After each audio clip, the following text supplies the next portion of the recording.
Bismillahirrahmanirrahim. Assalamualaikum warahmatullahi wabarakatuh. Dalam video ini saya berbagi konsep soal atau jenis soal reading comprehension bahasa Inggris yang sering muncul pada ujian SBMPTN. Namun sebelum saya membahas tentang jenis soal itu, pertama yang harus diperhatikan oleh setiap peserta SBMPTN, terutama untuk bahasa Inggris ini, adalah bahwa dia harus setidaknya menguasai 6 hal. Yang pertama adalah ini, vocabularies atau kosakata. Semakin banyak kosakata yang dikuasai, maka akan semakin percaya diri dia dalam mengerjakan reading comprehension dalam SBMPTN. Yang kedua adalah ini, grammar atau structure. Pengetahuan tentang grammar dan structure tidak hanya menjadi bekal untuk bisa menguasai reading comprehension, namun juga pada tipe soal yang close test atau paragraf tumpang yang juga sering muncul dalam SBMPTN. Yang ketiga yang perlu menjadi modal bagi setiap peserta SBMPTN adalah mampu menentukan keywords dari setiap bacaan. Apa itu keywords? Sederhananya adalah kata kunci atau kata-kata yang sering muncul dalam bacaan atau dalam wacana yang dijadikan sumber untuk soal-soal pada SBMPTN. Yang keempat, selain vocabularies, grammar, structure, dan keywords, peserta SBMPTN juga harus mampu membuat inferensi. Inferensi kemudian bisa menghasilkan satu kesimpulan. Berikutnya yang nomor 5 adalah peserta SBMPTN juga harus mampu melakukan analisis atau mampu menganalisis. Apa yang dianalisis? Yaitu satu, informasi dari teks, kemudian mampu menganalisis setiap pilihan jawaban yang atau opsi-opsi yang terdapat pada soal.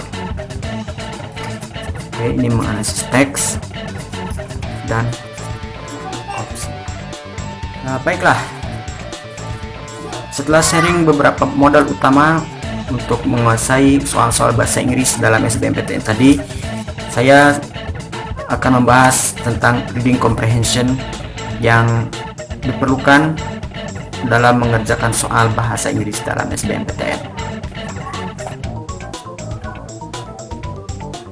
Oke, setidaknya ada 13 jenis atau konsep soal yang sering digunakan dalam SBMPTN. Yang pertama ada mengidentifikasi topik bacaan. Mengidentifikasi topik bacaan ini seringkali muncul ya, misalnya what's the text about? What does the text tell about? Itu beberapa contoh pertanyaan yang sering muncul dalam SBMPTN.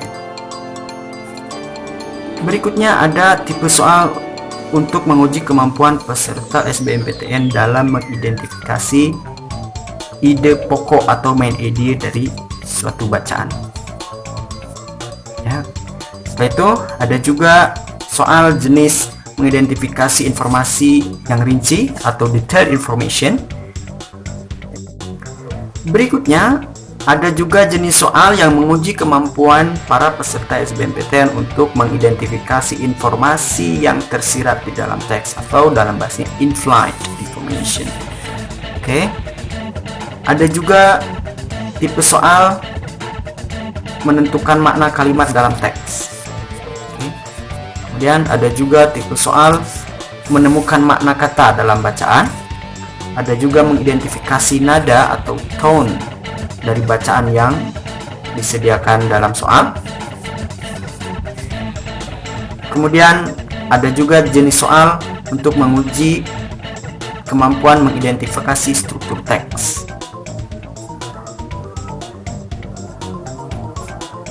Kemudian ada juga soal untuk menguji kemampuan mengidentifikasi tujuan teks. Kemudian jenis soal untuk mengidentifikasi alasan penulis menulis teks dalam bacaan yang disediakan dalam soal. Kemudian ada juga jenis soal yang menguji kemampuan peserta dalam mengidentifikasi sumber teks.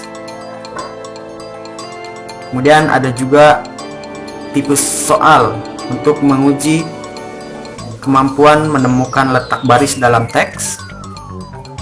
Dan ada juga tipe soal yang menguji kemampuan mengidentifikasi rujukan kata atau reference.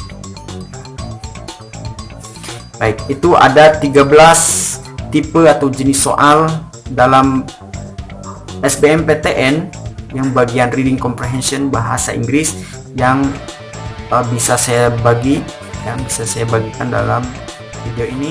Baiklah, setelah sharing 13 jenis soal yang sering muncul dalam SBMPTN, ini saatnya saya membahas contoh soal.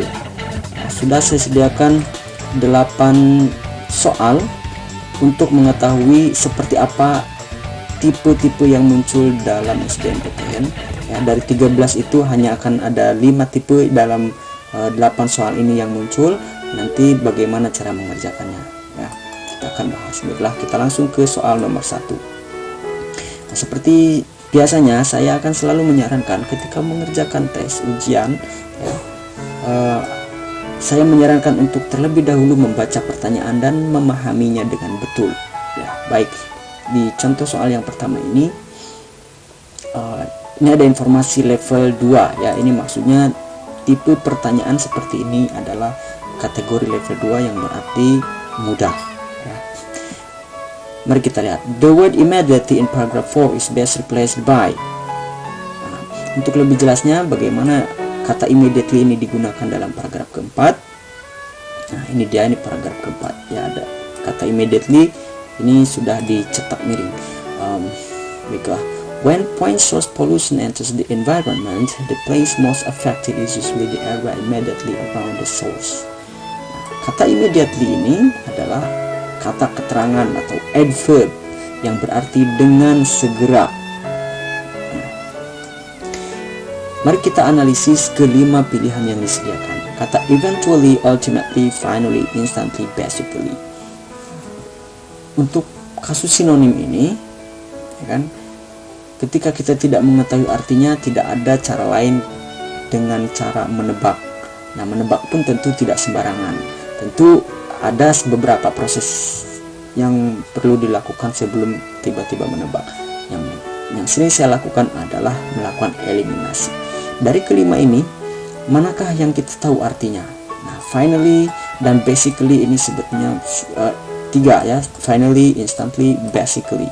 Ini adalah 3 kata yang sebetulnya secara umum lebih banyak yang mengetahui, ya. Kata final, kata instan, kata basic, ini kata-kata atau vocabulary dasar dalam bahasa Inggris. Final artinya akhir, instan artinya cepat atau segera, basic artinya dasar. Nah, maka ketika menjadi adverb atau keterangan ini pada akhirnya, kemudian dengan segera pada dasarnya. Bagaimana dengan eventually dan ultimately? Baik, kita fokus ke 3 kata ini. Apakah dari 3 kata yang tahu artinya ini ada yang artinya dengan segera? Nah, sudah saya sampaikan tadi bahwa kata instantly inilah yang bermakna dengan segera. Maka dengan begitu kita bisa mengabaikan, mengeliminasi 2 pilihan ini, ya, sehingga mengerucut menjadi 3, dan 3 ini kita kebetulan tahu ketiga-tiga, ya, artinya ketiga-tiganya tahu. Nah, maka kita bisa berkesimpulan bahwa instantly ini adalah sinonim dari kata immediately. Kita pilih opsi D. Baik. Nah, sekarang kita ke soal yang kedua. Ini tipe soal kategori level 3. Ini lumayan sulit, ya, agak sulit. Nah, what is the main idea of the passage? Ini tipe soal yang menguji kita bagaimana mengidentifikasi atau menentukan suatu ide pokok dari suatu wacana atau paragraf.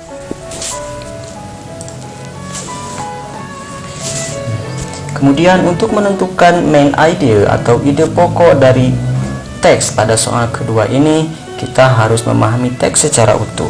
Sebelumnya kita perlu memahami terlebih dahulu apa itu ide pokok atau main idea.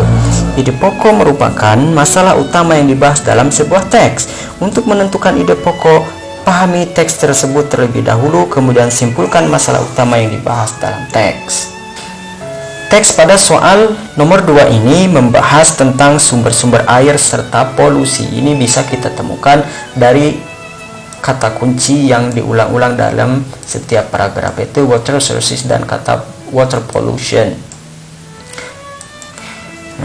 Dalam teks tersebut dijelaskan bahwa berbagai sumber air, baik sumber air di permukaan maupun di bawah tanah, terkena polusi. Jadi bisa kita simpulkan bahwa ide pokok dalam teks ini adalah sumber-sumber air di muka bumi tercemar atau terkena polusi.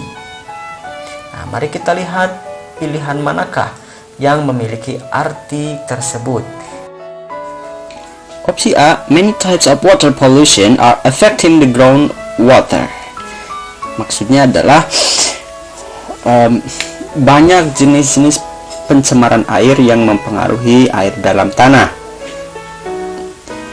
Opsi B, there are many types of water on earth.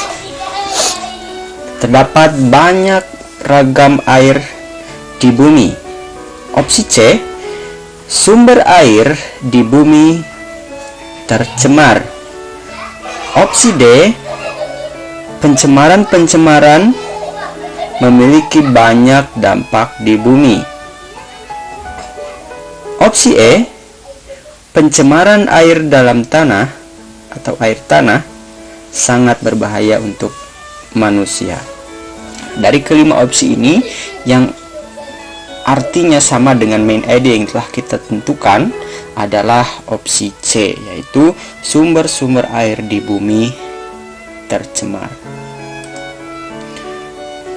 Kita tentukan pilihan kita pada opsi C.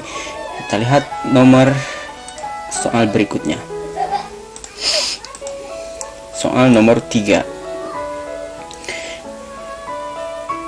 Oke, mari kita lihat apa yang ditanyakan di soal nomor 3 ini. Ini adalah soal dengan kategori sulit level 4. With this sentence, you might think things would have improved since then, but 2 decades on, all that's really changed is the name of the chemicals we're using in paragraph 2. The writer intends to. Nah, yang ditanyakan itu adalah ini. Pada frase ini menanyakan penulis bermaksud untuk. Nah, ini tipe soal menanyakan alasan penulis menulis kalimat tersebut. Lantas bagaimana kita menganalisis kalimat ini? Kalimat ini bermaksud kamu mungkin berpikir bahwa itu akan membaik sejak saat itu. Tetapi setelah 2 dekade yang benar-benar berubah adalah nama bahan-bahan kimia yang kita gunakan.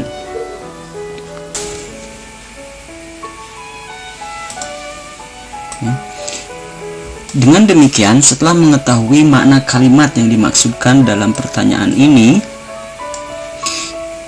yaitu bahwa si penulis bermaksud ingin menjelaskan bahwa tidak ada perbaikan dalam sumur-sumur air tanah yang tercemar. Dari kelima opsi yang kita miliki, opsi C yang bermakna menjelaskan bahwa tidak ada perbaikan pada sumur-sumur air tanah yang tercemar. Maka kita menentukan pilihan kita pada opsi C.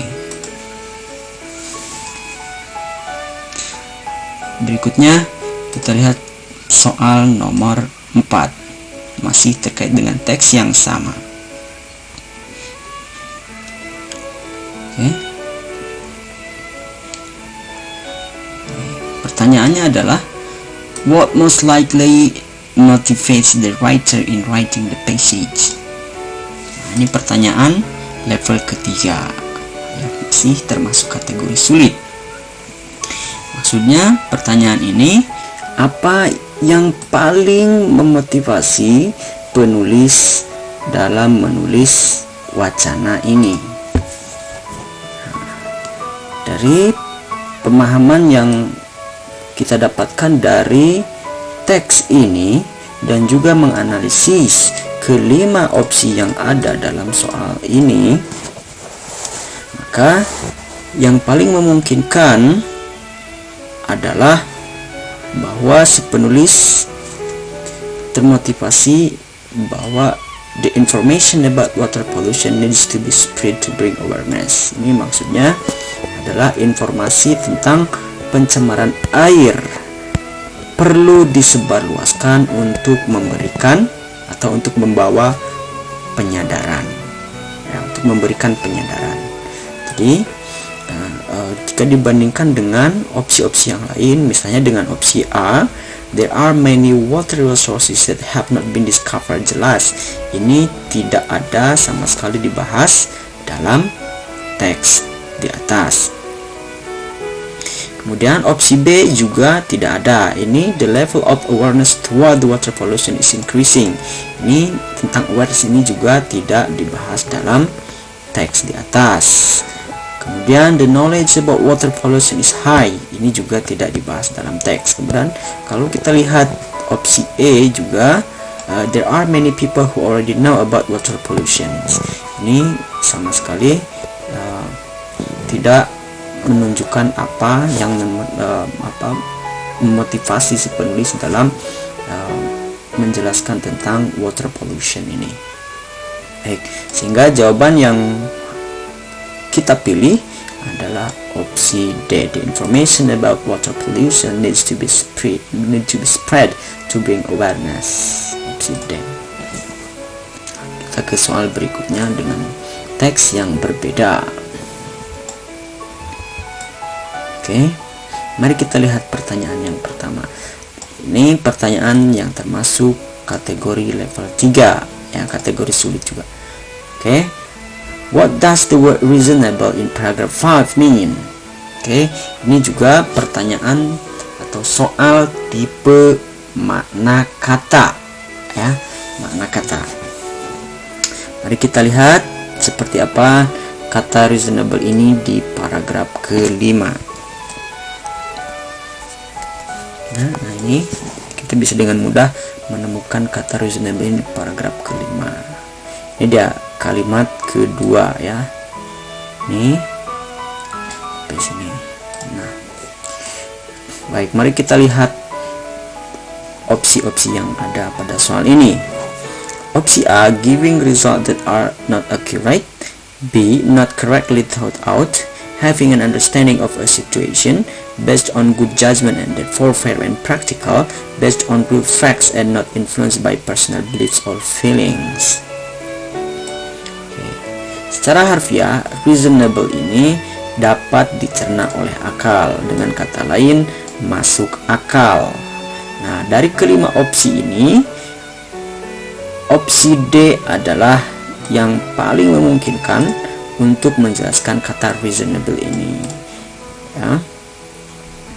Kita lihat satu persatu. Opsi A, giving results that are not accurate, ya, memberikan hasil-hasil yang tidak akurat, bukan, ya. Kemudian not correctly thought out, tidak dengan tepat dipikirkan. Kemudian having an understanding of a situations, memiliki pemahaman terhadap suatu situasi atau suatu keadaan, juga tidak masuk, ya. Kemudian opsi B, based on good judgment and therefore fair and practical, ini berdasarkan penilaian yang bagus dan oleh karenanya fair dan bisa dipraktekkan. Nah, ini pengertian tentang kata masuk akal atau reasonable.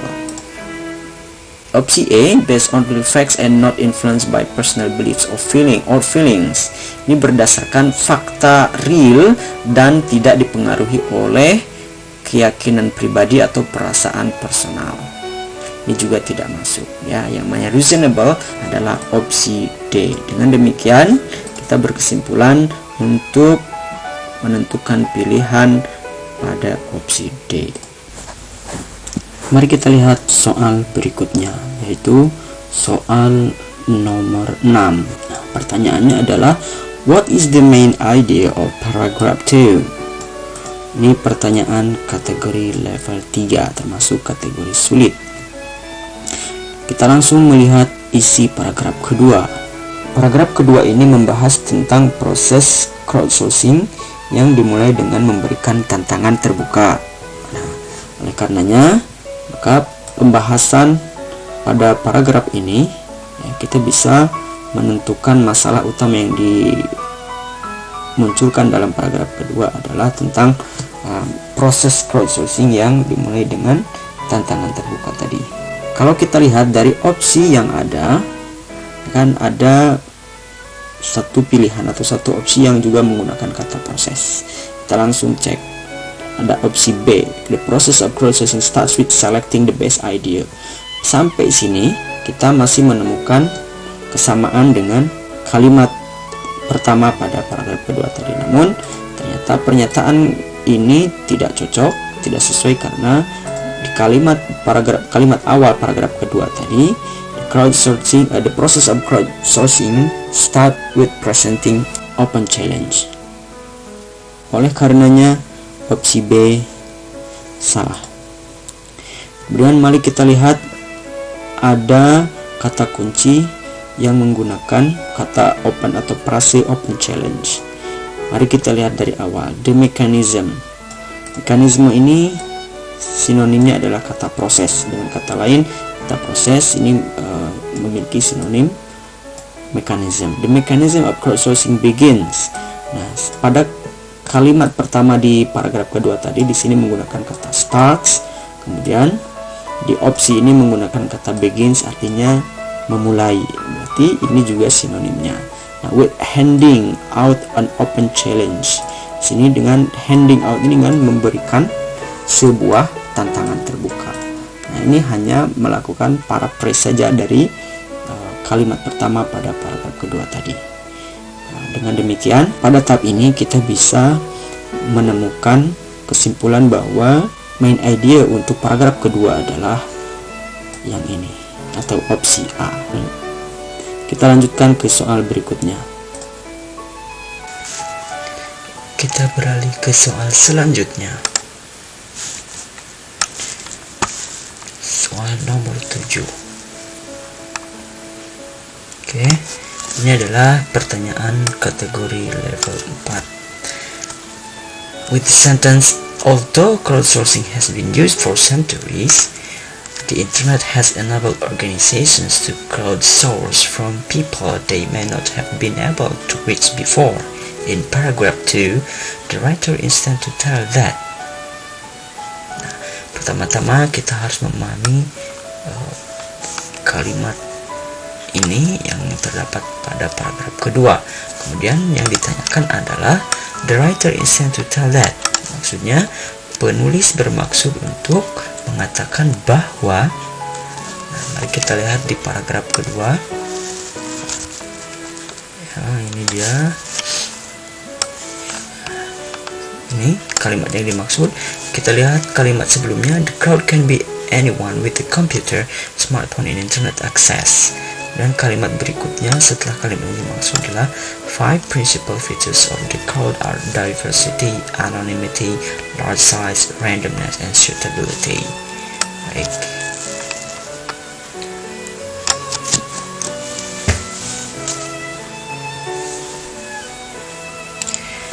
Mari kita pahami teks yang dimaksudkan dalam soal ini. Kalimat although crowdsourcing has been used for centuries, the internet has enabled organizations to crowdsource from people they may not have been able to reach before. Berarti walaupun crowdsourcing telah digunakan selama berabad-abad, internet telah memungkinkan organisasi-organisasi untuk melakukan crowdsource dari orang-orang yang mungkin belum dapat dijangkau sebelumnya. Nah, berdasarkan kalimat ini dapat disimpulkan bahwa penulis sebetulnya ingin mengatakan bahwa organisasi-organisasi dapat menjangkau orang lebih banyak ya, setelah adanya internet. Nah, dengan demikian kita harus menganalisis opsi mana yang intinya sama dengan apa yang ingin disampaikan oleh penulis. Ya, mari kita lihat opsi A. crowdsourcing was not used centuries ago. Ini jelas berlawanan karena di sini ada crowdsourcing has been used for centuries. Oke, jadi otomatis A salah. B, organizations could reach many people in the past. Juga salah ya, sebelumnya justru tidak pernah mencapai menjangkau banyak orang karena belum ada internet. Kemudian yang opsi C, there were many people involved in crowdsourcing in the past than now. Ini juga salah karena masih senada dengan opsi B ya. Kita lihat opsi D, organizations can reach more and more people because of the internet. Nah, ini kita hold dulu yang D ini, sepertinya pilihan yang tepat adalah D. Bagaimana dengan opsi yang A, the practice of crowdsourcing is still new. Ini mungkin ya, mungkin tidak ya. Tapi ini sama sekali tidak ada hubungannya dengan apa yang ingin disampaikan oleh si penulis. Maka dengan demikian kita bisa mengambil kesimpulan bahwa opsi yang sesuai untuk kalimat yang dimaksud dalam pertanyaan ini adalah organizations can reach more and more people because of the internet. Jadi kita jatuhkan pilihan kita pada opsi D. Oke. Mari kita lanjutkan ke soal terakhir, soal nomor 8. Baiklah. Oke, ini soal nomor 8. Pertanyaannya, nah ini soal level 3 ya. The following are the advantage of crowdsourcing except. Nah, maka kata kuncinya adalah satu, kata except ini harus diingat terlebih dahulu. Kecuali, artinya except ini kecuali. Kemudian apa kata kunci yang harus kita cocokkan dengan teks, yaitu the advantage of crowdsourcing. Nah, perhatikan mungkin dalam teks yang ada dalam soal ini tidak menggunakan kata advantage melainkan sinonimnya. Oke, mari kita lihat advantage apakah ada dalam teks. Ya, skimming saja. Kalau tidak salah ini ada pada paragraf terakhir. Nah, ini dia. Ya. Crowdsourcing has number of benefits. Nah, lihat kan?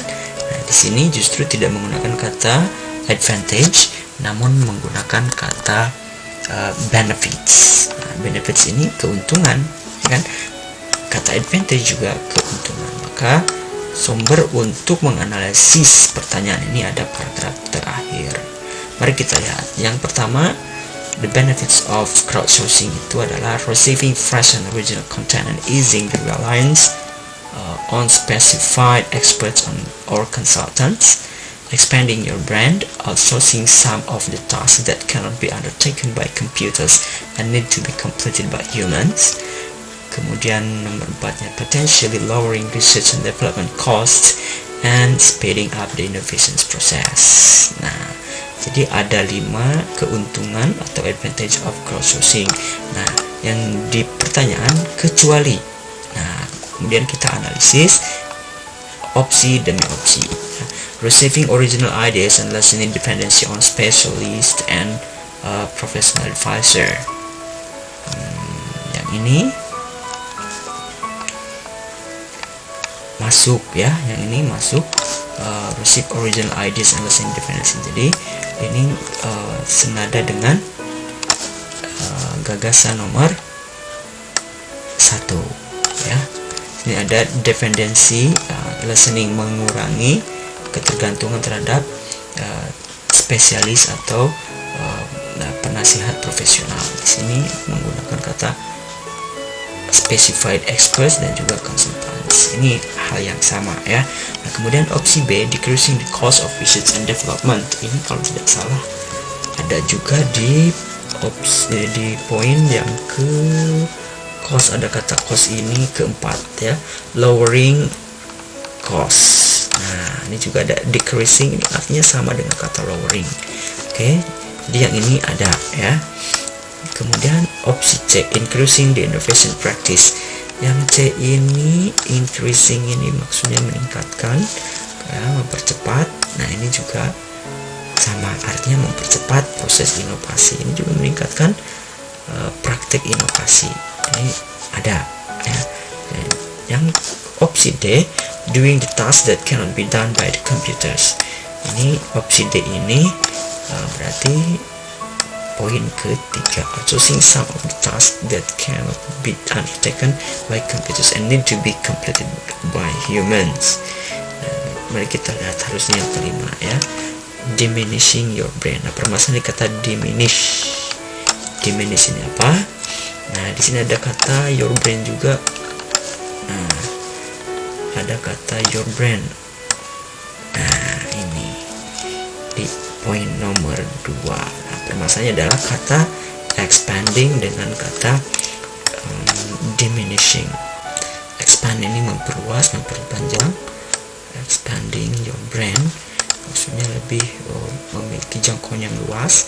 Nah, sedangkan yang diminishing ini mengurangi ya, membatasi. Kalau yang ini memperluas. Nah, expanding ini memperluas, sedangkan yang diminishing ini mengurangi. Nah, maka di sini bertolak belakang. Nah, maka jawaban yang tepat untuk soal nomor 8 adalah opsi E. Oke. Ya, demikian pembahasan 8 soal terkait reading comprehension. Mudah-mudahan bisa membantu dalam mengerjakan soal-soal SBMPTN. Terima kasih. Wassalamualaikum warahmatullahi wabarakatuh.